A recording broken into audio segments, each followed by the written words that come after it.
Okay, our final agenda item today is regarding ordinances that primarily affect people experiencing homelessness. And I'll let Ms. Nunez introduce it, and we're going to hear from Assistant Chief Justin Newsom. And is Andrew Keegan here? Okay, great. If you want to come on down, and we're going to hear about the audit, and then we will hear from some community groups. So go ahead. Thank you, Chair.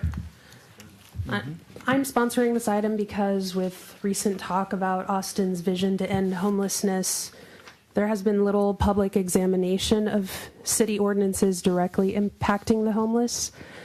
The November 2017 City Auditor's Report highlighted 3 ordinances that criminalize homeless people for sitting or lying down, things we all have to do to survive, as well as panhandling and camping.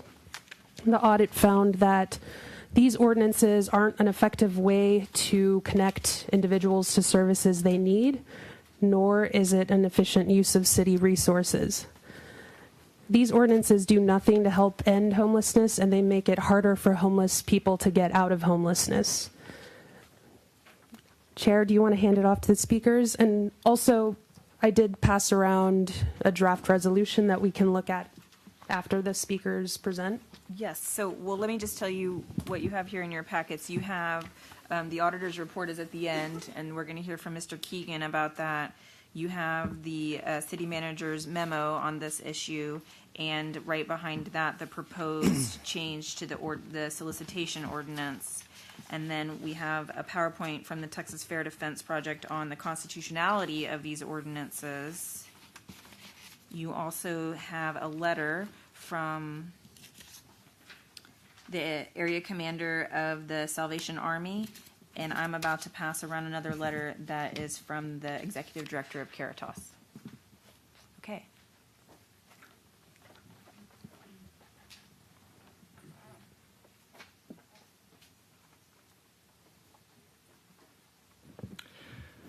Thank you, Andrew Keegan, Assistant City Auditor. Thank you for inviting me to present the results of our work. I'll start with a quick overview of my office. We conduct performance audits to measure the effectiveness and efficiency of city operations in order to promote transparency and continuous improvement. This was the first part in a series of audits we've done or working on related to the city's efforts around homelessness. The first part related to policies was presented in November 2017. In December 2017, we presented the second part, which related to the city's coordination of city efforts. Last month in May, we presented the third part, which was on how the city allocates resources to the issue, and work is currently underway on the fourth part, which is related to the outcomes of city efforts. During these audits, we've worked with many of the groups and individuals involved with the issue of homelessness, including APD, Downtown Austin Community Court, Downtown Austin Alliance, and ECHO. The National Law Center on Homelessness and Poverty reviewed ordinances in 187 cities and identified ordinances that they say impact the homeless population. Austin ordinances that were identified in the report include panhandling, camping, and sit-lie. The panhandling ordinance outlines when, where, and how people can solicit money. The camping ordinance bans camping in public areas of the city, which does include sleeping in your car. And the sit-lie ordinance bans sitting or laying down in certain parts of downtown, and there are exemptions for issues such as medical emergencies. We found that these ordinances may create barriers to people attempting to exit homelessness. Data from the Downtown Austin Community Court showed there were about 18,000 citations issued for these ordinances in the 3 years between fiscal year 14, and fiscal year 16. We noted that cited individuals frequently failed to appear in court to address their citations, which often resulted in arrest warrants. And an active arrest warrant may impact or may create a barrier for someone attempting to secure housing or employment, and may also result in jail time or additional fines, which makes it harder to remain employed or housed. We also noted that the ordinances did not appear to be effective or efficient at connecting people to services. Stakeholders assert that the ordinances, particularly sit-lie, are a way to connect people to services, especially through case management at the Downtown Austin Community Court. However, court resources are limited, and there's a wait list for case management, meaning that citations don't automatically result in an individual connecting with a case manager. Some individuals may also refuse case management services. Out of a sample of 65 individuals who were frequently cited in fiscal year 14, which means they received more than 20 citations that year, 25% refused case management. Out of those 65, 5 were considered housed at the time of the audit. Considering the resources spent issuing and resolving citations between APD and the courts, it did not appear to be an efficient method to connect people to services. Lastly, we noted that other U.S. cities have faced lawsuits related to these ordinances, particularly camping and panhandling. With camping, the general argument is that if shelters in the city are full, as they are in Austin, people experiencing homelessness have no other option but to sleep on the street and violate the ordinance. The ACLU is currently suing Houston for an ordinance very similar to ours. With panhandling, the lawsuits relate to specific elements of the ordinances, specifically sections that limit when and where panhandling can occur. These stem from a 2015 Supreme Court ruling on First Amendment rights. As a result of our work, we made 3 recommendations. The first was that the city attorney should reassess the ordinances in light of recent lawsuits. The second was that the city manager should work with city council to determine if the ordinances are still aligned with council's vision for addressing the issue of homelessness. And the last, if not repealed, the city manager should implement changes to make enforcement of these ordinances more effective and efficient. Since issuing these recommendations, there's been some action from city management, specifically outlined in a memo from the city manager to council last month. This memo mentions that the city attorney met with council in an executive session to present legal advice related to the ordinances. Also, in April, the city endorsed ECHO's action plan to end homelessness. The memo also notes that the city manager plans to present a revised solicitation ordinance to council for consideration, and he requested additional time to study the camping and sit-lie ordinances with an estimated 6-month time for that. That concludes my presentation, and I'm happy to answer any questions. I have one. What is the city doing in order to move the homeless shelter from the location that it is now to maybe further outside of the city, so it won't be such an eyesore when people come into the city? You got it like 7th and Red River, and that basically blocked. And when you come in, you see them sleeping all over the curb. And I understand that they have certain rights, but with the city, if you're going to write ordinance, maybe they should consider creating another location for them and building even more beds than what they got at the Salvation Army at this time. Are they doing anything or even considering that? So that was a little beyond the scope of the work that we've done so far, but that may be something we pick up in the work that's ongoing right now. Okay, thanks. Maybe some of our other speakers may be able to address that a little bit too. Yeah. Any other questions for Mr. Keegan? Okay. Chief Newsom, did you want to go ahead and present the draft language now, or? In a few minutes, and then I'll invite Okay. Chris Coppola, who's here to help talk about some of the legal Okay. parts of why we did that. But if I could just touch on a couple of things Okay. that Andrew spoke of. The ordinance is there for public order. They're not there to criminalize homelessness or to be used more against one population than the other. They are naturally used. Those ordinances are naturally used more against homeless, just by the nature of what they are and where homeless people stay every day. I was part of the group with the city that looked at what are we doing for the homeless and how can it be done better. And we presented at the council last month, and it really all comes down to a place to be. And we have one shelter in the city of 1 million people, which is the Arch. And that shelter was created and can help about 150 people out of a city of 1 million. We know through the point-in-time count from ECHO, there's about 2,000 homeless a day all over the city.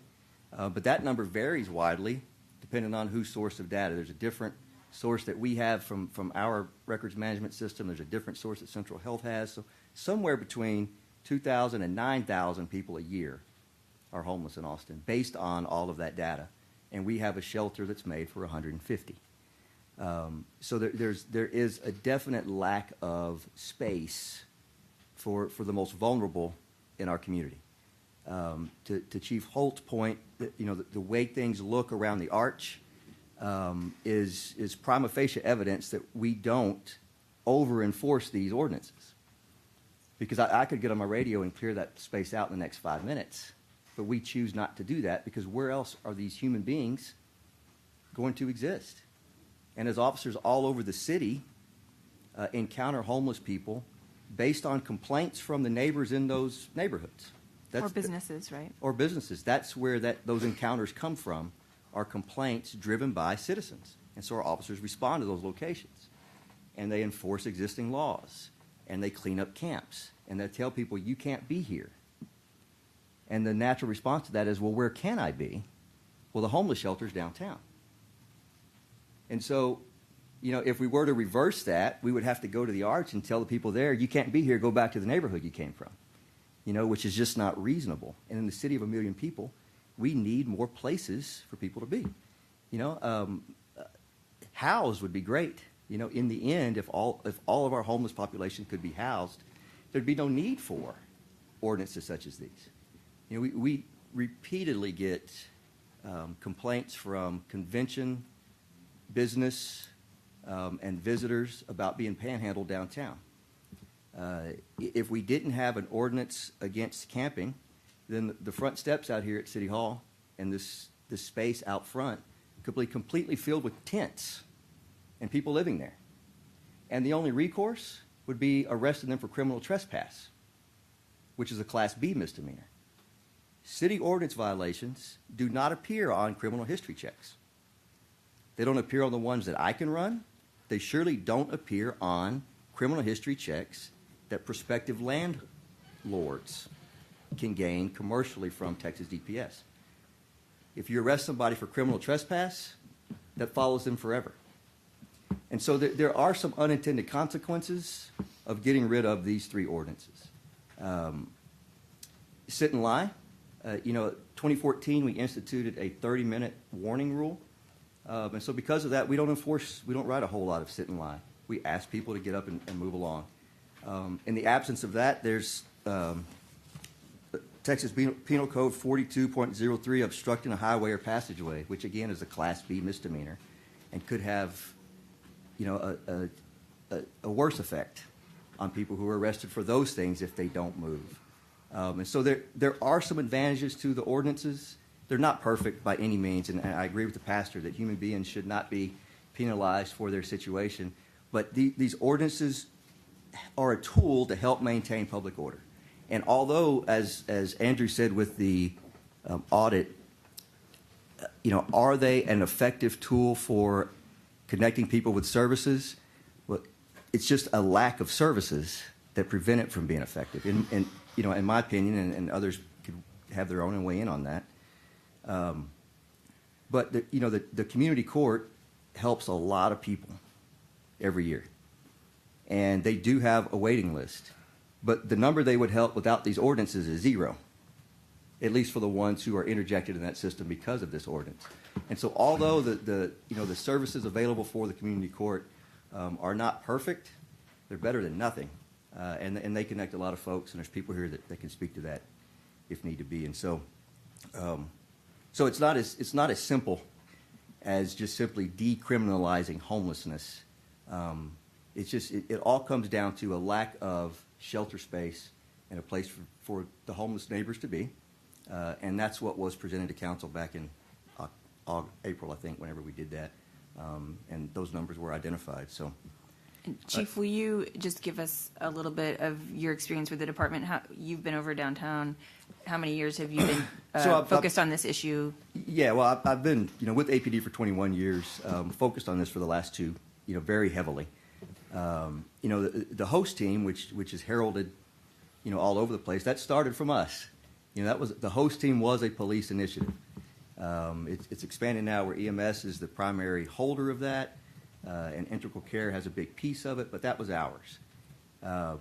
We've done a lot of effort and outreach in the homeless community. We have talked to our officers multiple times, and we continue to, about not over-applying these laws. To apply them where appropriate, use them to maintain public order, treat people with dignity and respect. There's some of these letters ask for us to have more police around the Arch and Caritas, some of the letters that you passed out.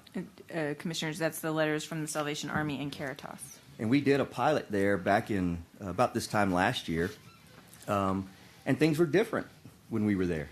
Things were cleaner when we were there. There were less people laying on the sidewalks when we were there. There was less crime and disorder when we were there.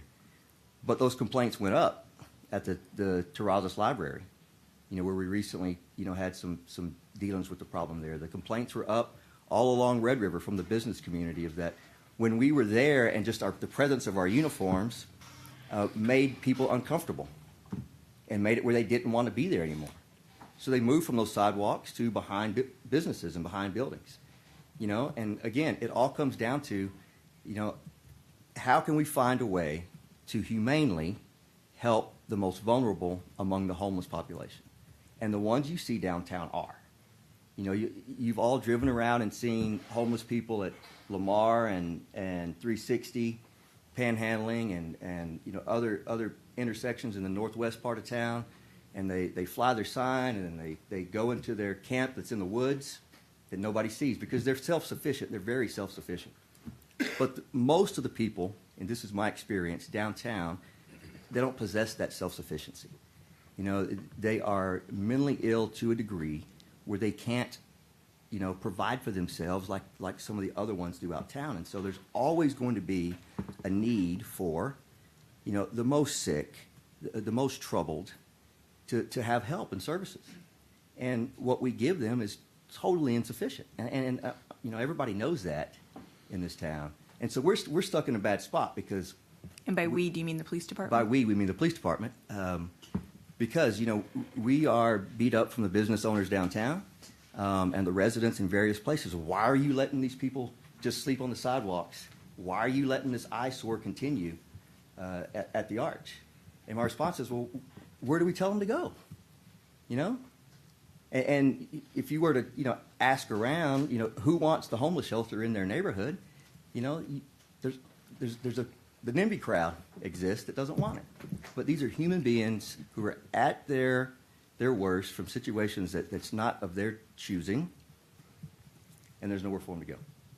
And so until we can get to a place in the city where there are places for them to go, then I think, in the police department's position, is we need these ordinances for tools to maintain public order.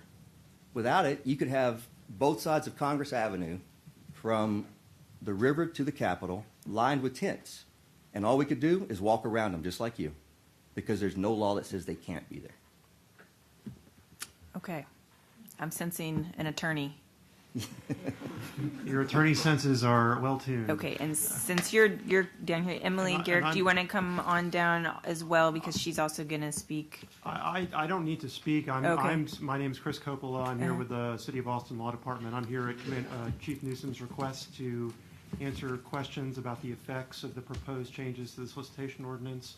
I can do that now. I can do that at your convenience. Okay, are there questions? Okay, sorry, what was the suggestion? Could you talk about the effects? Sure, I'm happy to do that. So, Is there, excuse me just a second, is there another chair somewhere that we could, so that another speaker could sit?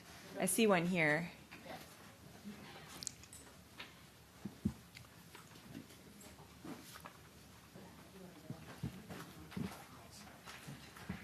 Okay, apologies for the shuffle. No worries. We have more people here than we usually do. And less chairs. And less chairs than we usually do. And there's one more chair, anyone that wants to sit down, there's one more vacant chair. So, commissioners, I think you all have the draft here with the mark-throughs.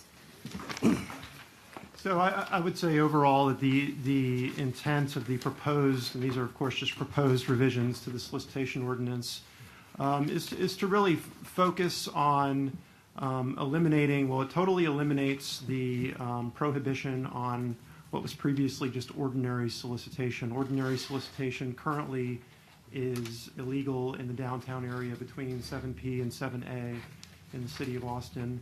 The proposed revisions would, decriminalize ordinary solicitation.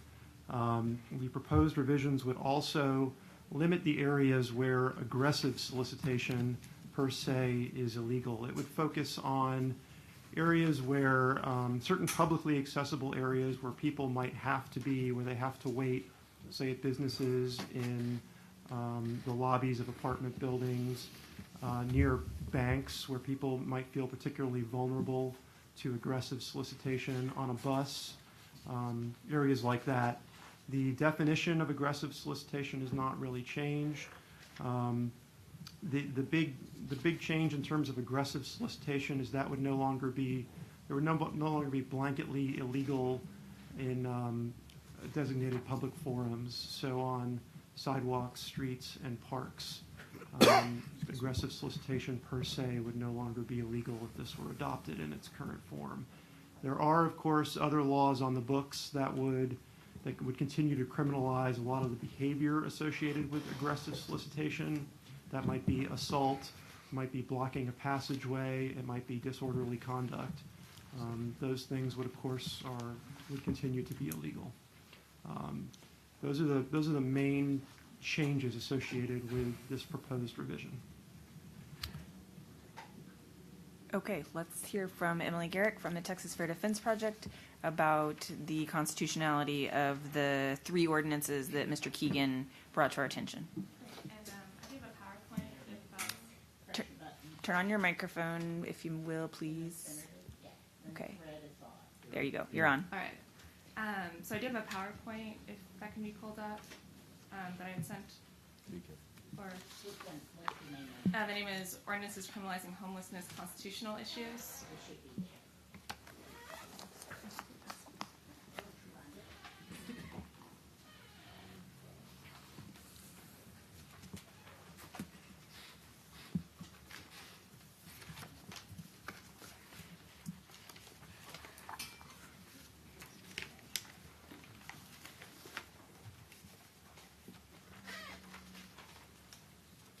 While we're finding that, is aggressive, where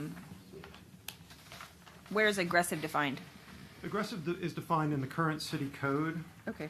I guess to summarize it, aggressive solicitation, what it says, includes approaching or following pedestrians, repetitive soliciting despite refusals, the use of abusive or obscene language, unwanted physical conduct, or intentional blocking of pedestrian or vehicular traffic. But approaching someone is considered aggressive? Approaching them or following them, and that's further defined to say that it's in a way that would cause fear and intimidation or fear of potential risk of bodily injury. Okay. Thank you. My name is Emily Garrick. I'm a senior staff attorney at the Texas Fair Defense Project. We're a nonprofit. We do civil rights and criminal justice reform work. Today I'm going to be speaking about the constitutionality of these ordinances. I want to start just by saying I'm going to be talking about constitutional issues. I'm going to talk about law, which can often be separated from the actual on-the-ground experiences. We do work with homeless individuals, and I am part of a coalition of people consisting of grassroots advocates, formerly homeless people, currently homeless people, and actually one of our members right now, just to illustrate how these actually do affect people's lives, we can't get a hold of him. He's a 62-year-old man. He's part of our coalition. He recently has been, in order to escape these ordinances and in order to escape enforcement, because he's afraid of getting ticketed, afraid of going to jail, has been hiding out in the woods. He kept getting tickets when he was hiding out in the woods, so he started hiding out in more dangerous areas like a creek bed. About a month ago, he almost died because of the flooding, and we haven't been able to get a hold of him. And last night, as we all know, there's some very bad rains. So I just wanted to emphasize that, I'm going to be talking about the law, but these are really real issues that are affecting real people, and we're very worried about them. And as long as the enforcement goes on in any sense, people are going to be afraid of them, they're going to be afraid of the police, and they're going to hide in dangerous areas. And the people hiding aren't always self-sufficient. Often they're just scared.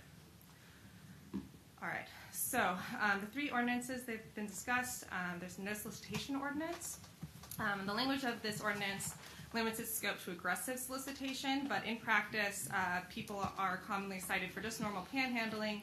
We have clients who get tickets for just holding up a sign on a roadway, and it looks like, yeah. Another one is the no camping ordinance. So this isn't just putting up a tent, this is just living in public in general. So if you store your belongings in public, which homeless people have to do because they don't have anywhere else to put their belongings, then you can get a citation. If you sleep in your car, you can get a citation for this. Just anything that means that you're living in public, including your own vehicle, you get a citation for this, and that affects many of our clients. And then finally, the no sit, no lie ordinance, and this is the one that forbids sitting or lying down in public areas of downtown Austin. It only applies to downtown Austin, and this ordinance, if you look at the history of it, very explicitly is targeting homeless people and behavior that homeless people have to do. So I'm going to talk about the Eighth Amendment issues first. So the Supreme Court has held that laws that criminalize a person's status rather than specific conduct violate the Eighth Amendment's prohibition against cruel and unusual punishment. And there are many courts that have found that laws punishing life-sustaining activities of homeless people amounts to criminalization of homeless status in violation of the Eighth Amendment. Courts usually look at to determine whether there's an Eighth Amendment violation is whether the number of homeless people exceeds the shelter capacity. So that would show whether or not the activities being criminalized are voluntary conduct or are just linked with the homeless person's status. And I think it's very clear, and it's been shown in the audit report as well, that in Austin we don't have enough shelter beds, not nearly enough shelter beds, and the shelter beds that we do have often have restrictions that make it difficult. So for families, people with pets, and women, it's harder for them to find shelter beds, or they might have all sorts of restrictions about when you have to be there to check in. And so people who have jobs wouldn't be able to stay in those shelters. So even if we did have more shelter beds, you'd have to also be looking at the restrictions. And so it's pretty clear there that we don't have enough shelter beds, and this could be challenged as an Eighth Amendment violation since people don't have any control, and there's nowhere else for them to be. Another issue is the First Amendment. So this has to do mostly with the solicitation. Courts have found solicitation, so asking for money, to be protected speech, and laws that target speech based on content have to satisfy strict scrutiny, which is a very high level. Emily, will you do your... Oh, sorry. Yes. And so this means that any content-based restrictions on speech, such as you can't ask for money, have to be narrowly tailored to achieve a compelling governmental interest. That's a very, very high standard. And so Austin solicitation ordinance, to look at whether or not that is a First Amendment violation, it still bans the aggressive solicitation. And I actually thought, so I knew that they were going to have the draft of the revised ordinance today. And I remember thinking that I would have to, change the slide and send it to Rebecca and get it fixed for the slide. But actually, the things that I was going to talk about are actually not fixed in the revised version. The language is still very, very broad. Aggressive is not defined very specifically. It includes things like using obscene language, continuing to ask for money after the person has refused to give money, and another vague thing could intimidate a person into responding affirmatively to the request. So those are all very vague things, and we do see that, as I said before, many of our clients and many homeless people that we've talked to are getting tickets not for anything that would be considered intimidating or aggressive, but because it's such a sort of mushy language, they're getting these tickets anyhow. And so this statute could also be challenged as unconstitutionally vague and a violation of the First Amendment protection of free speech. And I also want to say that as far as revising these ordinances, it seems like the issue, if you're afraid that that people are not going to have it, that people are going to be able to threaten people, which is what the aggressive behavior seems to be trying to target. It seems like there should be an ordinance about threats and not an ordinance about threats while being homeless or threats while panhandling. Finally, just as a final thought, you might be asking, okay, if these are all unconstitutional, why haven't we been sued? Why hasn't the city been sued for these ordinances? And the answer, I think, is that lawsuits are a lot of work and they take a lot of time. And it would be so much easier and so much faster and so much better for everybody if, as a policy matter, we could all ask a different question, which is, okay, the Eighth Amendment and the First Amendment, those are bare minimums of constitutional standards of what we have to do. And the real question, I think, is, do we want to be the sort of city that criminalizes and targets and arrests our most vulnerable people for behavior that they can't control? I'm happy to take any questions. Thank you. Okay. I have one Thank for you. the Yes. chief. Chief. Oh, okay. For the chief. Yes, sir. Chief, when you arrest people for panhandling, do you arrest people holding up signs? I can't recall one. I'd be very interested to see, the facts on that specific one. We specifically only deal with aggressive panhandling and mainly downtown. So we don't generally arrest people for just holding signs. I would be unaware of that happening. And why do you arrest them for aggressive solicitation if it's possibly a violation of all the Eighth Amendment? It's currently a legal statute here in the city. And again, we do it based on complaints from residents and visitors about being harassed and scared when they're walking downtown.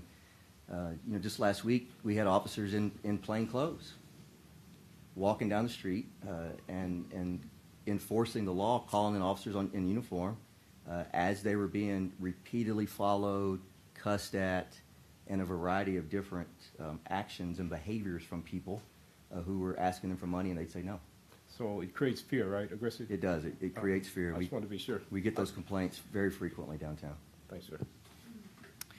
Okay, now we're going to hear from, and if you would both just be available in case there's questions as things come. We're going to hear from Chris Harris with Grassroots Leadership.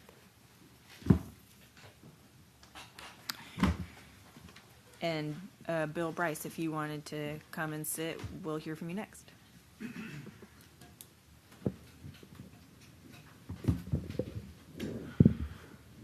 Thank you so much for having me. My name is Chris Harris. I'm with Grassroots Leadership, as well as with a grassroots coalition, working towards repeal of the ordinances called Homes Not Handcuffs. On October 23rd, 2017, Attorney Derek A. Howard sent a letter to the city of Austin on behalf of ex-cadets that attended APD training last summer. Among their startling claims about the nature of the training itself were disturbing revelations about attitudes trainers shared about people experiencing homelessness. To quote their letter, officers made fun of transients and prostitutes by referring to them as cockroaches, disgusting, shitheads, and full of worms. Officers stated that if the cadets did not already hate transients, that they soon would. It was also stated that if officers were, quote, bored, then they would simply go and find a transient to arrest and take to jail. This was last year. In short, Austin police are being trained to target and dehumanize people experiencing homelessness. It's easy to see why people experiencing homelessness have consistently told us they live in fear of the police. This justifiable fear actually makes experiencing homelessness, people experiencing homelessness more vulnerable because they know that they can't call the police. And when we have any population of folks that know that they can't call the police, then that simply breeds crime within that community and ultimately to the larger community. And so it actually is, in our view, actually hurting public safety to have ordinances that criminalize people simply trying to exist. If even on the other side of the ticket or arrest were abundant caseworkers, which the city ordinances and the city auditor made clear earlier, there are not, law enforcement is not the appropriate tool for connecting people with services. Not only does the letter from the ex-cadets make clear they're ill-suited to this, their presence is choking out other potential initiatives that might actually help. As we know, 40% of the discretionary budget goes to APD, And in part, because of this investment, we're choking out other things that we could be funding, including things like housing and services that could be used to help. And so for us, the clear response is to reallocate some of the dollars we're currently spending on enforcement and courts for these ordinances in particular, towards initiatives that'll actually help the matter, including services and housing. So in conclusion, given that the ordinances overwhelmingly don't lead to people receiving services, help drive unreported crime, further victimizing people experiencing homelessness, and ultimately support the aggressive targeting of homeless by APD per their training, their enforcement wastes precious city resources that could be used to actually address homelessness in a sustainable way. And I really appreciate the Assistant Chief's comments on this. I understand where you're coming from. And I agree that the lack of services is what ultimately makes the ordinances ineffective. But enforcing the ordinances is also what's limiting a lot of the resources that we have in order to provide the services that we need. And so with that, I'll end my comments. Thank you for your time. Okay, thank you. And so next we'll have Bill Bryce, and he's here with the Downtown Austin Alliance, and we would like to hear your perspective on this from the business community, please. Thank you. Good afternoon. I'm Bill Bryce, Vice President of Operations with Downtown Austin Alliance. Downtown Austin Alliance represents more than 700 properties in the Downtown Public Improvement District. Our mission is to create, preserve, and enhance value and vitality in downtown Austin, and I can assure you that having a downtown that is safe and is perceived to be safe is essential to achieving our mission and the objectives that, frankly, City Council has laid out in creating these ordinances at the time they were. Based on the City Manager's proposed plan to address the issues brought forth related to the ordinances and to have proposed language, which I haven't seen yet, by the way, on the solicitation ordinance, my comments will be strictly pertaining to the solicitation ordinance, not to sit, lie, and camping. It's currently legal to ask people for money in Austin and in downtown. It is currently legal to do so.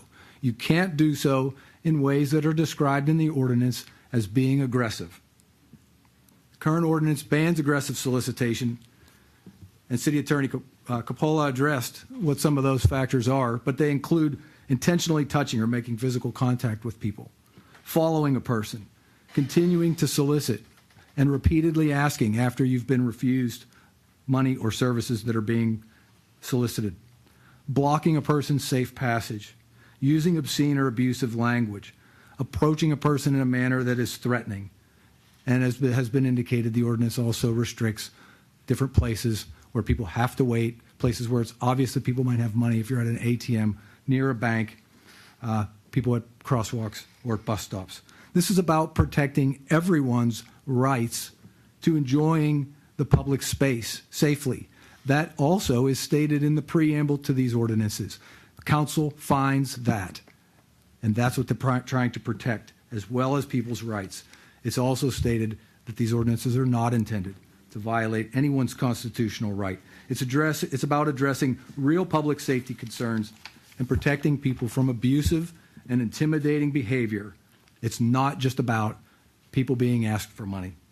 With these objectives in mind, I'd share a few excerpts from post-visitor surveys. These are from people that have been here as individual visitors or have had meetings and conventions here. And I can assure you that some of the guests in the room today that represent our hotel and lodging industry and our Convention and Visitors Bureau could provide for you far more background on this. April 12th, 2018, wife and I returned from Austin after visiting for 5 days. I cannot recommend your city to others and do not plan to return in the future. We were hounded constantly by people asking us for money. March 9th, 2018, in Austin, the homeless problem appears worse than in other cities. My attendees and staff reported feeling unsafe when they left the hotel. The homeless were particularly aggressive. November 8th, 2017, the homeless population is quite aggressive on the street corners. September 26th of 2017, there seems to be an increased homeless situation in Austin that leaves people not used to the interaction feeling unsettled. August 22 of last year, walking trips around the hotel, all the same. So many people asking for money, food, sex, beer. Looked like another city that just let itself go. I don't believe my husband or I will ever go back. Ironically, the key point of the mayor's puzzle, the mayor's plan to generate funds, to increase services, to increase housing, is to create a tourism public improvement district, basing increased funding for homeless services and housing on increased tourism.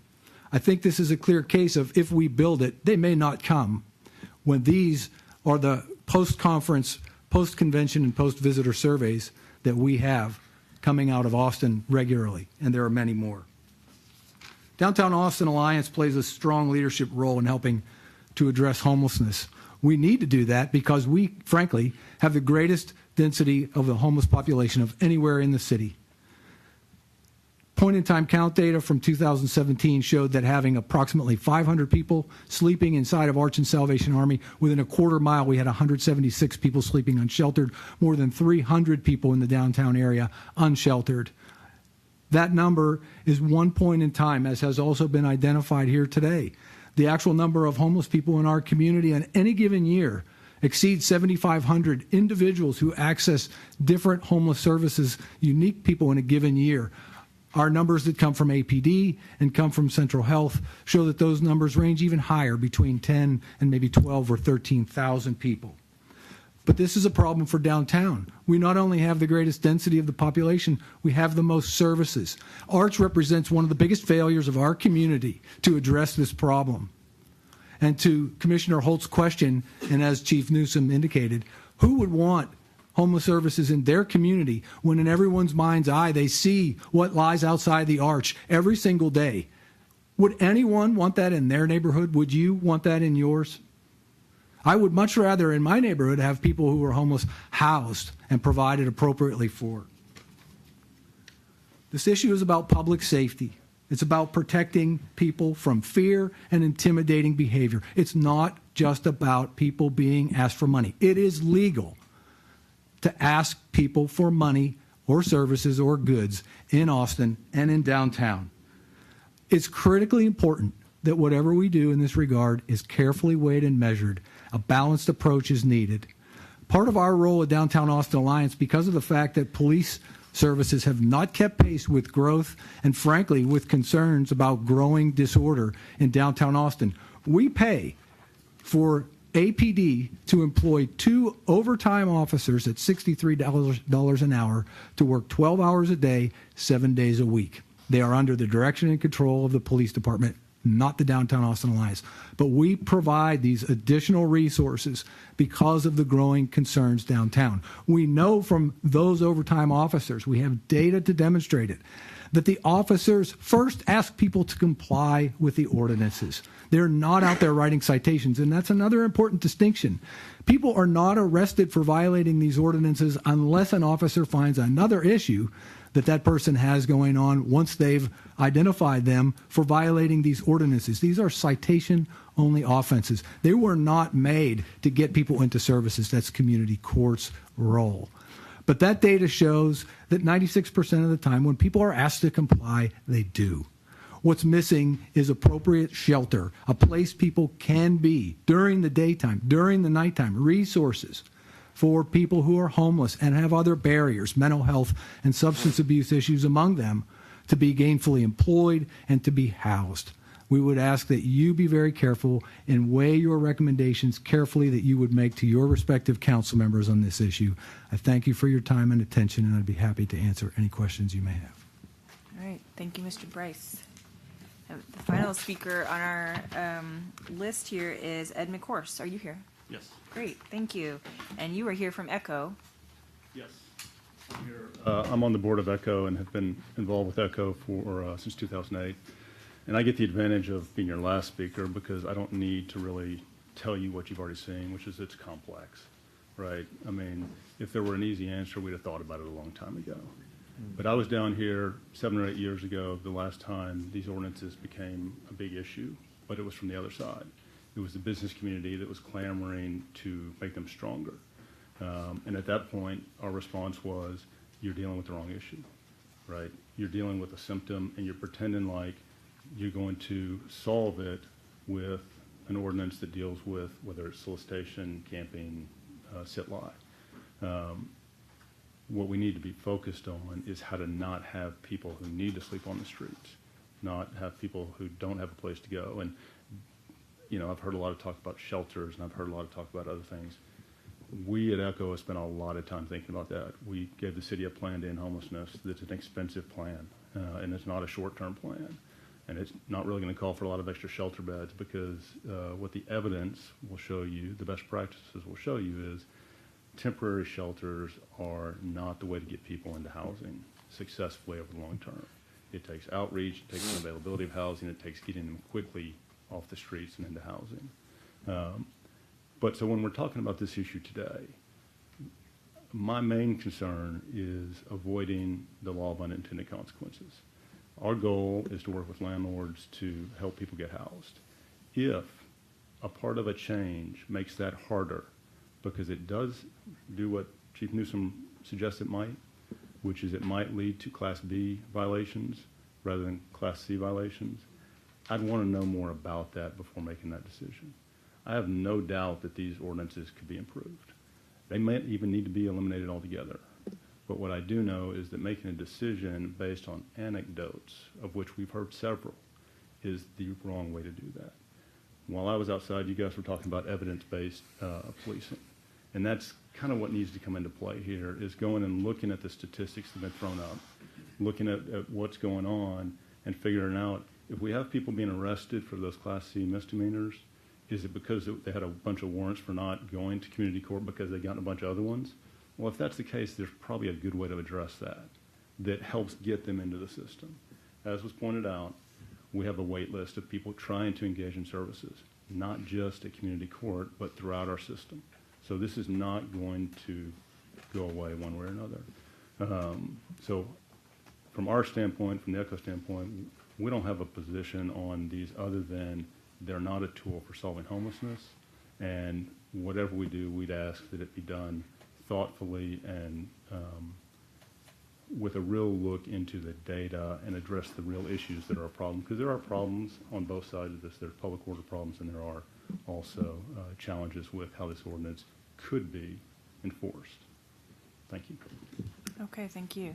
So, Commissioners, we have about 15 more minutes on this, and we have a motion for a recommendation to council, and we also have some additional speakers that signed up, and so I appreciate your advice on how you want to proceed. Is there, would you like to hear from the additional speakers, or is there going to be a lot of discussion? Speakers? Okay. So, Marissa McGovern, are you still here? Thank you for waiting. And then we'll hear from Mr. Potter. Hello. My name is Marissa McGovern. I was born in Austin in the late 70s. I went to Austin High. I went to UT Austin. And I've been managing businesses in Austin for 20 years. 1 year ago, I took a job as a general manager of a restaurant and bar. It's located on 8th and Red River. It's right across the street from Stubbs, and it's 1 block away from the Arch. We had a Red River Merchants meeting at Stubbs last week where we were encouraged to come talk about our experiences working in that area of town. I watched a Public Safety Commission meeting from 2017 here about the homeless situation and saw a few different experts speak to this board about the dire need for more homeless housing. And I'm here to ask, how can we get that accomplished as opposed to overturning these ordinances? What amount of data will convince the City Council that this is an agenda and budget we must push through to maintain public safety for all of our citizens, for the tourists, and for the homeless population? Before I worked on Red River, I was a managing partner at a Chili's in South Park Meadows. And before I left there, we were noticing a big increase in the homeless population in the shopping center. We saw more people soliciting, holding signs, but it was more like run-of-the-mill homelessness that I've seen in Austin, just kind of an increased number. When I moved to Red River and 8th Street, nothing could prepare me for what I was going to see on a day-to-day basis working in this area of town. So I felt it was important for me to share with you the kind of experience that we have as business managers as tourists coming downtown. When I walk from my bar on 8th and Red River to my friend's bar on 7th and Nitchess at night, there are hundreds of mentally disturbed people lining the sidewalk around the arch, sleeping on pavement while hordes of rats literally dance around their sleeping heads. Their faces are pressed against urine-soaked sidewalks. People approach me aggressively, asking me for money, and then harass me when I don't acquiesce to their demands. Almost every single day, I'm dealing with the homeless, loitering in areas around my building, harassing my customers and employees. My only line of defense is knowing that I can call the police if I need assistance or if we feel scared by this situation. From the front steps of my bar, I've seen people defecating on sides of buildings, turning tricks behind an ATM machine, selling drugs in dark corners. I've seen naked people running down the street high on drugs. Tourists tell me they will never come back to Austin because of what they see regarding our homeless situation. People won't work at my restaurant because of it. Up and down 6th, 7th, and Red River, employees of businesses are having to forcibly remove mentally disturbed homeless people who are attacking or harassing employees or customers. When I heard there could be a repeal on ordinances that keep me safe, my staff safe, my customers safe, I had to stand up and let my voice be heard. The situation in this area of town is like a post-apocalyptic war zone, and if you don't deal with it daily or don't see it, it's quite easy not to know the severity of the situation. It's easy to turn a blind eye and focus on numbers and data that may or may not support action. I certainly had no grasp of the depth of this issue until I worked at 8th and Red River. I'm here to tell you that the situation is only growing by the day, but the cost of inaction and blissful ignorance will be much heftier than that of an aggressive plan to shelter these people. We're punishing these most vulnerable and disturbed among us and exiling them to squalor on our sidewalks. Overturning these ordinances and allowing them free reign of camping on the sidewalks can't be the best that we can do. Please, please reconsider repealing these ordinances. You are putting me and many others in more danger. We who work downtown are already in a risky situation with the amount of aggressive and mentally disordered people we deal with on a daily basis due to lack of adequate shelter by our city. Ms. McGovern, can you wrap it up? Yes. Please don't take away our last line of defense. We have to preserve our businesses and our personal safety. Thank you. Thank you for your comments. Mr. Potter, you have 3 minutes. I was told that there are others who are interested in speaking. My name is Stephen Potter. I am homeless, and I'm also an advocate for the homeless. I'm a member of the Gathering Ground Theater Troupe, and I'm a member of the Homes Not Handcuffs Coalition. As has been stated, you recognize there's an affordable housing crisis, not enough shelter beds. Punishing someone for needing to sleep or needing to rest is socially wrong, morally wrong, and a waste of time, money, and resources. In addition to that, I'm a videographer. So when the bars are doing well, my musician friends are doing well, I'm doing well. So I don't want to see anybody strung out on, K2 in front of 6th Street any more than anybody else. I'm here to suggest a possible solution. I am also a member of the Homeless Advisory Committee of Austin, HACA. This is an organization of homeless and former homeless that is willing and wants to really solve the solutions. I invite city leaders, business associations to, instead of treating the homeless as adversaries, come together to the table as adversaries and work through these solutions that actually solve the issues behind why someone is laying out on 6th Street. Because what we have in place right now does not do what it was intended. It does not work. Thank you. Thank you for coming. I think think we have time for one more, and then we really do have to vote on what's in front of us. Yep. So I have Ellen Stone and Norma Herrera. Ms. Stone, if you both can limit your remarks to 2 minutes, I think we can hear from both of you. Okay, come on down. Thank you. Hello, my name is Ellen Stone. I'm the Director of Research at Texas Appleseed. I'm going to talk today to ask you to recommend to repeal these ordinances and talk a little bit about the data surrounding these ordinances in the downtown Austin Community Court. So the City of Austin criminalizes homelessness because there are not enough nighttime shelter beds or daytime shelters in the city, which we've been talking about. So in 2017, there were 1,200 tickets issued for violations of no sit, no lie ordinances, 400 tickets for violations of the no camping, and 450 for violations of the no solicitation ordinance.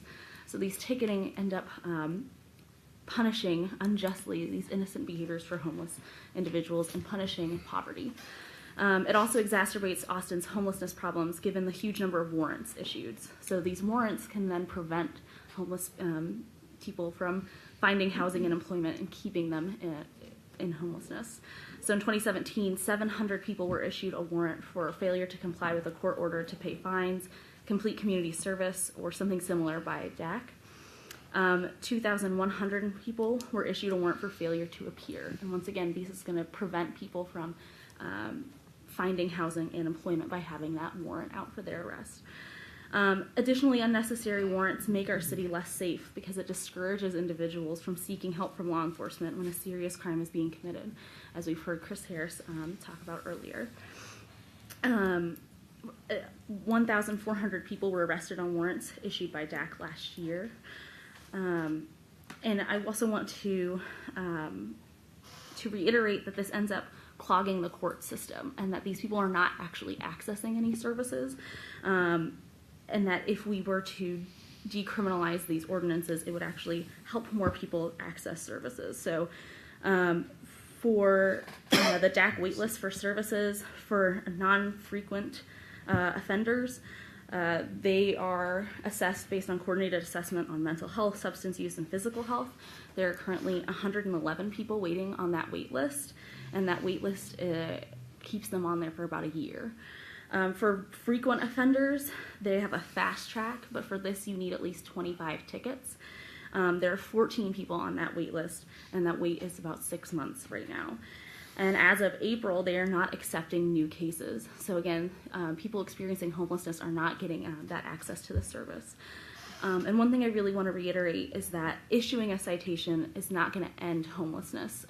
Similar to what Chief Newsom was saying, when police officers are patrolling a certain area, we're just pushing people around the city. Giving them a citation isn't giving them access to a home.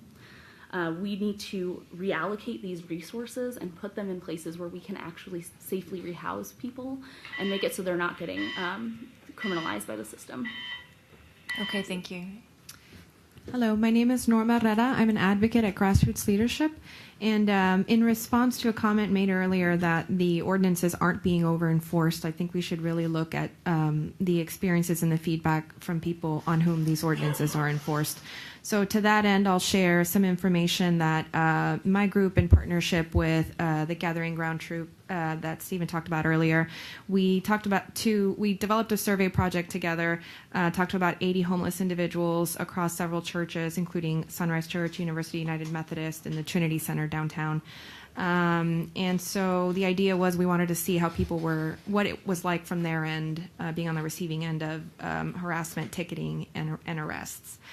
So what we see is that on average, individuals are woken up at least one time a night, and this is resulting in people getting between 3 to 5 hours of sleep a night, and that has health ramifications for people experiencing homelessness. So up to about 86% of people would describe their experiences as being harassed, and an average of 73% of individuals spent every day and evening actively avoiding police. So the general pattern here is avoidance of police among the homeless population, distrust and fear. So to the point made earlier, if we define aggressiveness by the fear and intimidation induced, then we can also say that APD is very aggressive in enforcing these ordinances, as we can see by the fear and distrust among the homeless community.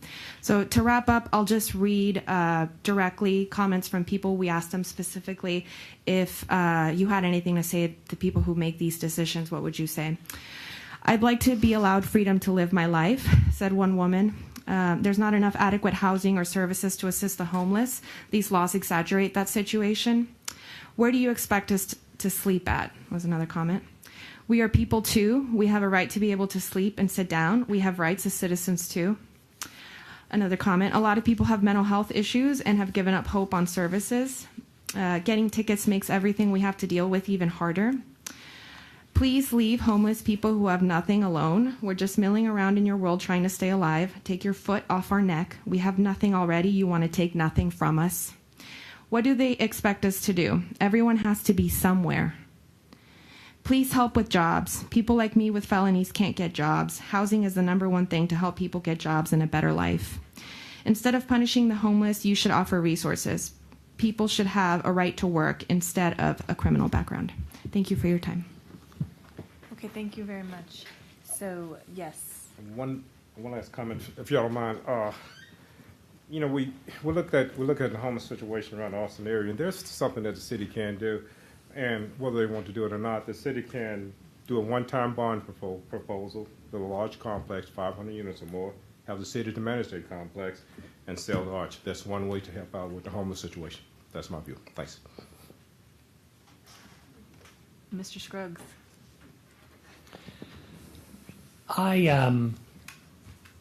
This is, I think, one of the most complex problems the city has.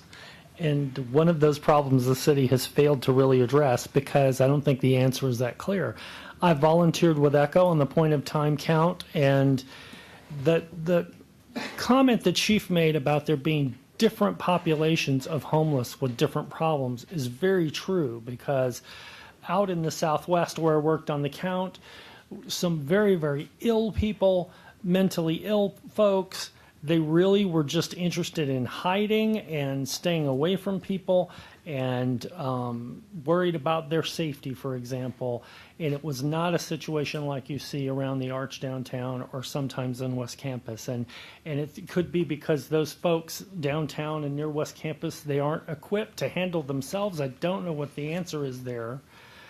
I worry a little bit about taking this vote because I don't, to this day, know what the city's plan to tackle homelessness is. I don't know what the plan is to tackle homelessness around the Arch or West Campus. That situation described about what is happening to people on the street and the threat to employees on Red River, that is real.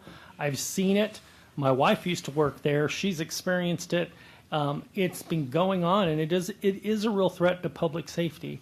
How do we balance these two things? I just don't think the city has ever really fully tackled how to deal with this problem. And if we take the ordinances away, what do we replace it with? We don't have a plan to replace it yet. So maybe taking the ordinances away makes us get in gear and come up with an answer. I don't know. I wish we had more time to discuss this in greater depth because it's a much more difficult problem to solve.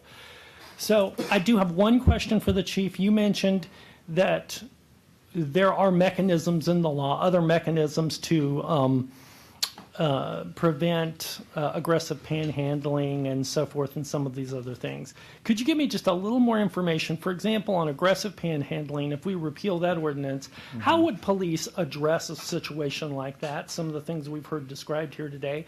How would you encourage that person to move along or take them in if you couldn't use the city ordinance? We would have to, it would be dependent upon whatever their actions were. So, did it continue to the point where there was an assault?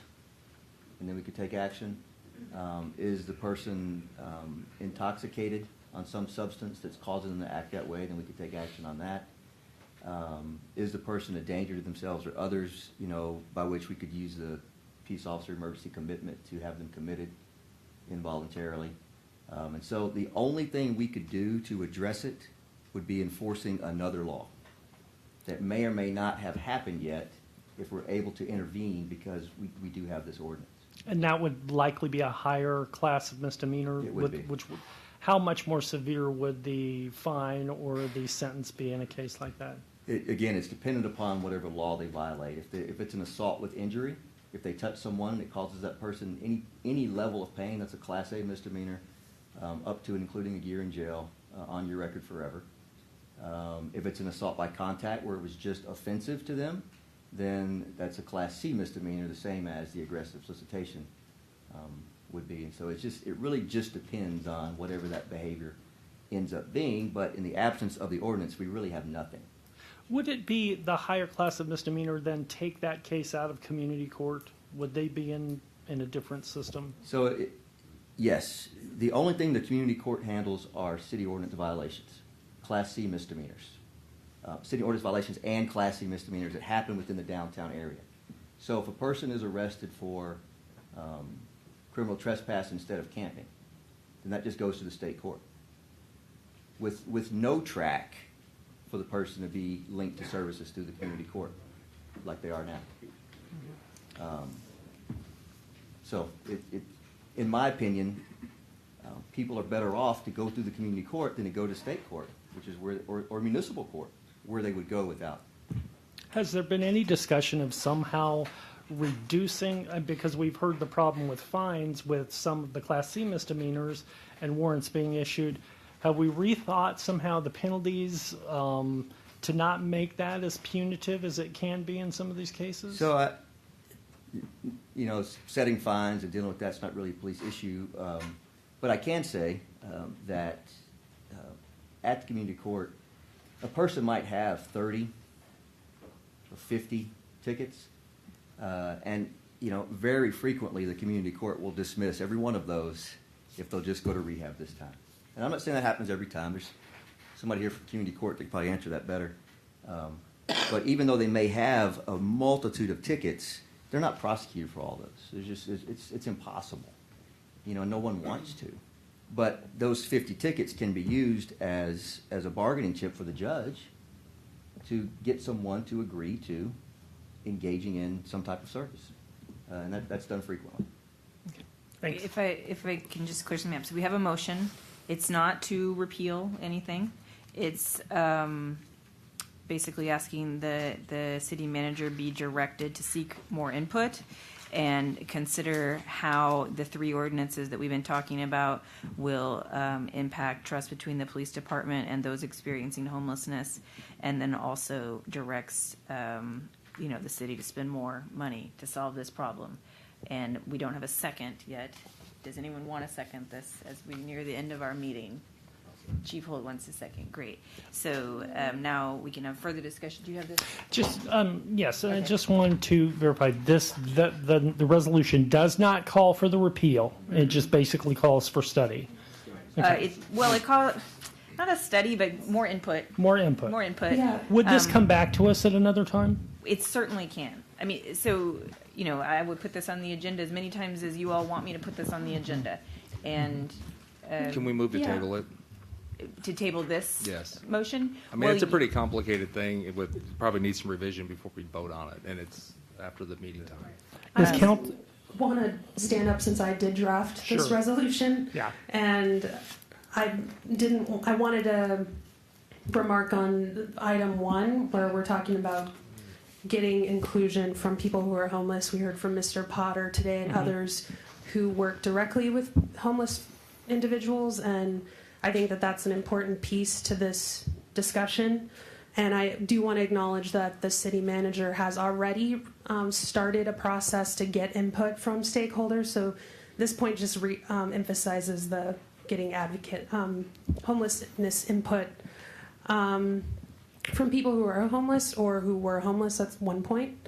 And then 2, just to consider how people who are homeless trust the police when they're in situations of danger. It's pretty vague in here, just to consider how these ordinances or any revisions might impact that trust between these the police and homeless individuals.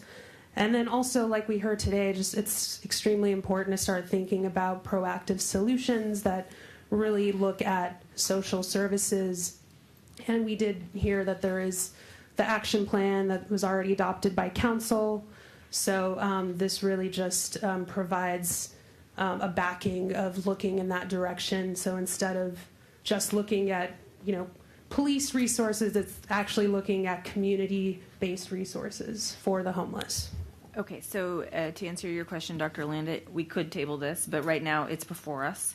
And so I suggest that we go ahead and vote unless there is a motion to not vote and then a second and, through the whole rigmarole. And I know that you have somewhere to be, as we all. I do have one more quick question. Yes, I'm so Mr. sorry. Scruggs, yes. Again, so this would not call for repeal. It furthers the discussion. Yes. It would come back.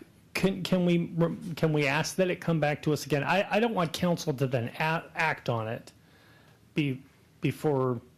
act on something before it comes back to us. I would really like to get an update on what comes up out of all of this. Well, unfortunately, this is an ongoing conversation at like every level, right? So we can't stop the wheels of government. I think that this ordinance actually is the revision that we have is going to be voted on this month by council. So before our next meeting, and we have community policing on our agenda for next month. So I'm happy to bring things back, but you all give me a lot of pending agenda items that I'm also trying to balance. Sure. If there's a feeling that we want to devote another, our July meeting to further discussion about homelessness, just understand that I have to put aside other things that have been asked. So, but, get in touch with me. Email me if you all have feelings about how the agenda should be. Let's vote on this unless there's any further discussion or comments. No. Okay. So all in favor of the recommendation from Ms. Nunez, please raise your hand. That's 1, 2, 3, 4, 5. And then those opposed, 1, 2, 3. So it does pass. And I thank everyone for coming today and for your comments as we address this really difficult issue. With that, we're adjourned. Sorry. To the one I love, tell her to stay low beneath the stars above. Her love is my only alibi. It's for her love how to lie. Yeah, yeah, yeah.